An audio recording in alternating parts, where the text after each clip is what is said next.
मौलाया सल्ली व सल्लिम दाइमन अबदन अला हबीबिका खैरिल खल्क़ि कुल्लिही।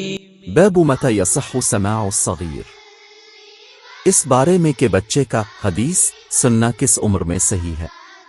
हद्दथना इस्माईल इब्न अबी उवैस क़ाल हद्दथनी मालिक आन इब्न शिहाब आन उबैद अल्लाह इब्न अब्द अल्लाह इब्न उतबा आन अब्द अल्लाह इब्न अब्बास क़ाल अक़बलत राकिबन अला हिमार अतान व अना यौमइज़ क़द नाहज़्तु अल-इह्तिलाम व रसूल अल्लाह सल्लल्लाहु अलैहि वसल्लम युसल्ली बिमिनन इला गैरि जिदार फमररतु बैन यदै बाद अल-सफ़ व अरसल अल-अतान तरतअ फदखलतु फ़ी الصफ़ फलम युनकर ज़ालिक अलैया।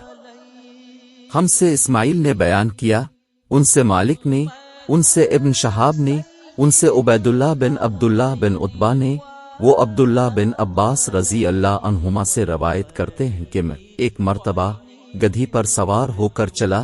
इस ज़माने में मैं बुलूग के करीब था।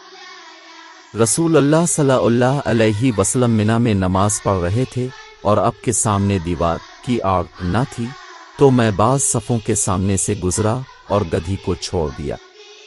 वो चरने लगी, जबकि मैं सफ़ में शामिल हो गया, मगर किसी ने मुझे इस बात पर टोका नहीं।